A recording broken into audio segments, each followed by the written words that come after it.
that was used against them that turned into deadly force, which killed them because of training policies. Training policies that were bargained into the union contract, which gives away the ability for police officers to be accountable for their behavior and for Minneapolis to be less transparent. You're right. They have a reputation for being liberal, but if you don't change the use of force policies and train, you will have continued failures, as in the death of George Floyd. Mr. Brown, just to clarify, as a family attorney, have you been able to see the body camera video that was released or that was allowed, that we were allowed to see today? And just if I can add on, can you clarify, because this is a civil case, does this normally happen in terms of timing? Does it need to wait until the criminal case is done? Well, that's going to be a decision made by the judge, because oftentimes justice delayed is justice denied.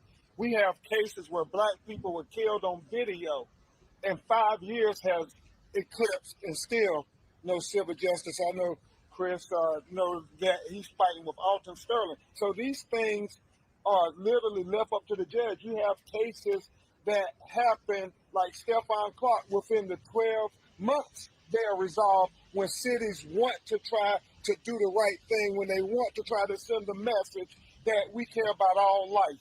And so it really is, as Tony and Chris was saying, Mayor Fry and the city commission, and the elected officials who said all those things, those attributes, the outrage about the tragic killing of George Floyd. Let's see their actions match their words. And I like, as Chris said, show black worth, because far too often the reason we have to keep chanting Black Lives Matter is because some of our brothers and sisters in America, they can quote the Declaration of Independence, but it really is, do you believe it? Do you really believe minorities and people of color are equal and deserving of equal consideration?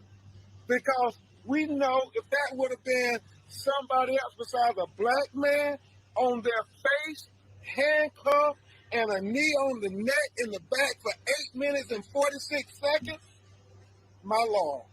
Mr. Brown, what about... Can you answer that aspect? Have you been able to see the body camera? We're set to see the body cam video. We haven't seen it yet. What about medical training, Mr. Crump? Because more than one officer appears to think that he's not going to die. Mr. Floyd isn't going to pass away because he's able to talk. Okay, yeah, I briefly mentioned it out loud. My co-counsels to also address that issue. But it is clear that the audio tells us the mentality of what they're thinking. When one of the officers say, I believe he's having a medical crisis, and what is Officer Chauvin's response? Well, that's why the ambulance is coming. You know, he doesn't take his knee off his neck, even though lay people can appreciate the medical crisis that he's going through. The fact that they're saying he can't breathe. They're saying that he's passed out. They're saying that you're killing him. Even George Floyd is telling them they're going to kill me. If that is not an indication that this is a serious medical crisis for people who are supposed to be trained as first responders, it is absolutely the textbook definition of deliberate indifference. And the only question is, why would they treat this human being like that in America in 2020? Again, we are talking about this public health crisis that black people have to deal with that has been going on far longer than the coronavirus, called police brutality. Either y'all want to address that medical? Okay, come on, Jeff, after Chris. For that main, it's very important, that question that was asked is, do we have to fight this case, for years and years and years? The answer to that is no. This case could be resolved in 30 days if city council and the mayor wanted it to be. It's about what do they care and how do they envision George Floyd. It's simple as that. I've had some that have resolved in 60 days or 30 days because they cared about the case. I've had some that have taken 4 or 5 years because they knew that they can outweigh all of the media and outweigh all the protesters, and you'll be gone in a few years. So it's really about who your elected officials are and what they care about. So we can wait and go to trial. We've all racked up some massive numbers at trial before. If they want to do that, that's fine. Or if they want to come and sit down and talk and show respect for George Floyd, we're open to that also. Hold on one second. Jeff Storms, and then I'll get right to you. I just wanted to address the question on the medical training because it's something we've historically seen here before. When they killed David Smith, the chief of police disclaimed the level of training they had with respect to medical care and medical treatment. So our police department has been empowered to be able to use deadly force to take people's lives, but then when it comes time to pay attention to their medical condition, to make sure that their well-being is cared for, they disclaim the knowledge and the training that they've had, and their leaders help them excuse that. And we've seen that historically in this city for years, and I think that was a very important question that you asked. Attorney Mike over here, Paul Bloom with local Fox. I saw you in the courthouse a couple of weeks ago. I thought perhaps maybe having meetings. Were you not just doing some research legally here, or were you already in meetings with local officials? And second, this community went through a significant one several years ago. This community checked in Sharp Hill. There was a $20 million lawsuit settlement. The city agreed to soon after the criminal trial. Could you talk about that case and how that may set up a precedent-setting one that you're interested in George Floyd? Well, what's your name again? Paul. Now, Paul, you don't expect these team of lawyers to give up our strategy, do you? No, seriously, we've been working nonstop day and night on this case in Minneapolis and outside of Minneapolis. In fact, giving testimony before Congress and talking with the senators and so forth to achieve real systematic reform. As Chris and Tony have said, it really is up to the city at this point as to do they want to be part of the solution here? Because this is a teachable moment for America. I mean, the whole world is watching Minneapolis, Minnesota.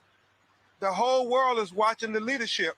Their political legacies are going to be defined by how they showed and demonstrated responsible leadership on this horrific death.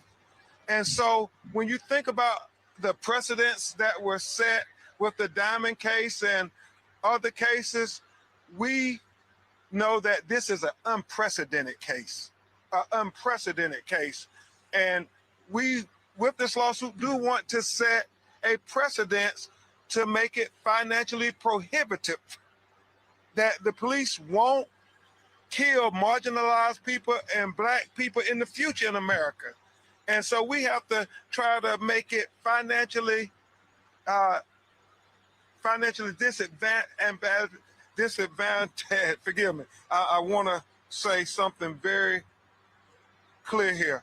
We want to disincentivize them financially to do their job of training the officers, because the hashtags are happening so fast in America that we can't keep up with them. We are seeking to make sure that justice is done by the family of George Floyd. Last question? Okay.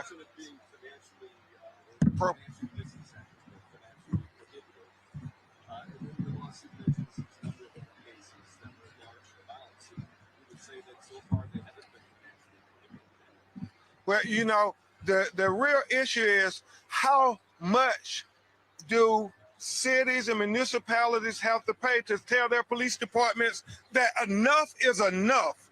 We are not going to use excessive fatal force when it comes to killing Black and brown people and marginalized people, because the history of America has been that they could do that and nobody will be held accountable, whether criminal or civil. So this is the tipping point. I mean, this George Floyd tragedy that has been seen now almost 1 billion times, that video has been seen all over the world.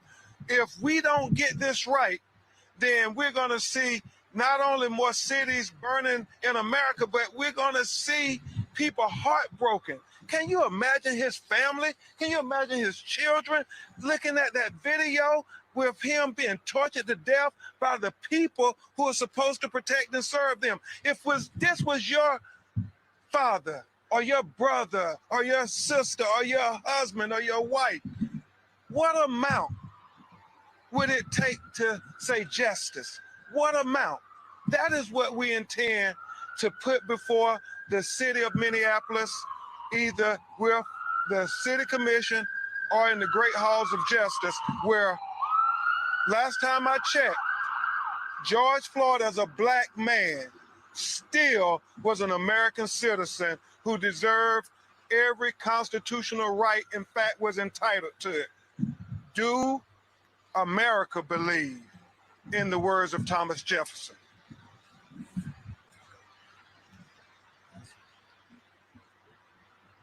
Your observation that there have been many settlements like this in the past, what that is, if you read the complaint, you'll see that's what's called ratified behavior.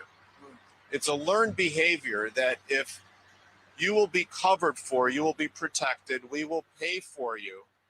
And at a certain point, that has to stop. And we've been listening to attorneys representing George Floyd's family announcing a civil lawsuit against the city of Minneapolis. And it's another record.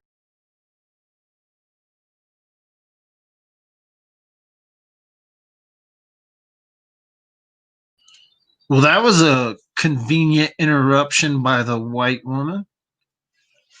Let me see if I can find this. I want to just see if I can find this press conference still going on somewhere else. Sorry about that, guys.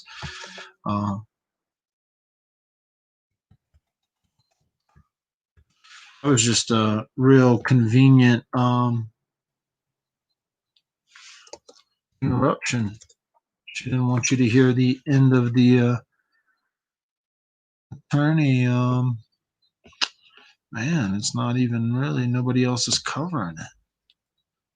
I wonder if 48 Hours did an exclusive and then they just freaking cut it. That's terrible. Why would you cut a live press conference like that? Yeah, but see, like, there's nobody else that I could even find that press conference.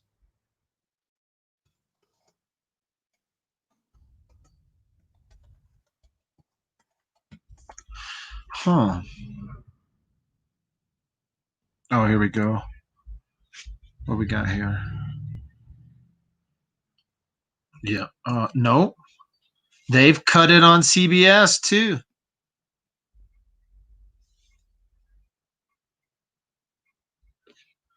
Oh, who's this? That was me, and they cut me. Dang it.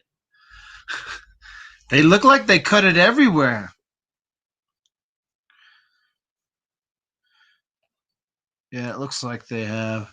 Listen, this is here's my take on this. I was talking with someone today. I literally had a coffee and an hour and a half meeting with someone in my own community, someone of color who's experiencing racism from the cops, and he's in the middle of a legal battle, and he's been attacked on social media. He's been attacked by the law enforcement, and he's in the middle of a major legal battle.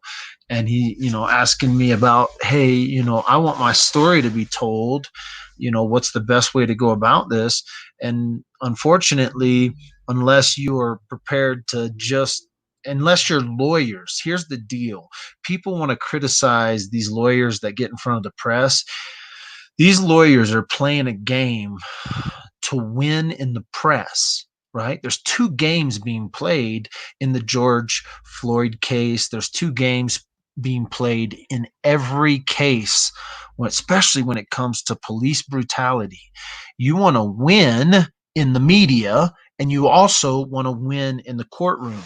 But when you go to the local level, like in my little town of Woodland Park, and the cops are literally attacking. See, I told this gentleman, I was like, listen, I'm a white guy and I get harassed by the cops here. And I really, the whole fight over Black lives and all lives matter, it really boils down to police corruption.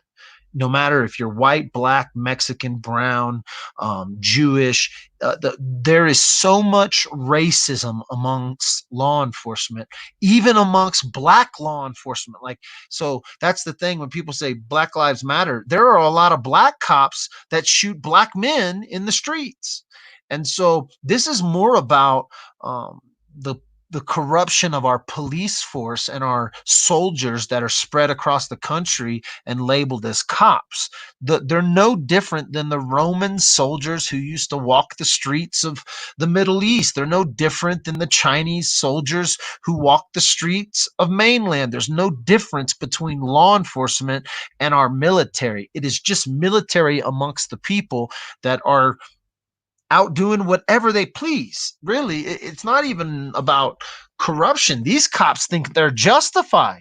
These cops think they're protected. These cops think you can't touch them. They are protected by the badge and they can kill and destroy people's lives at will. And nobody can really do anything about it. People don't understand that for every person that the cops kill, they destroy 50 other living people's lives.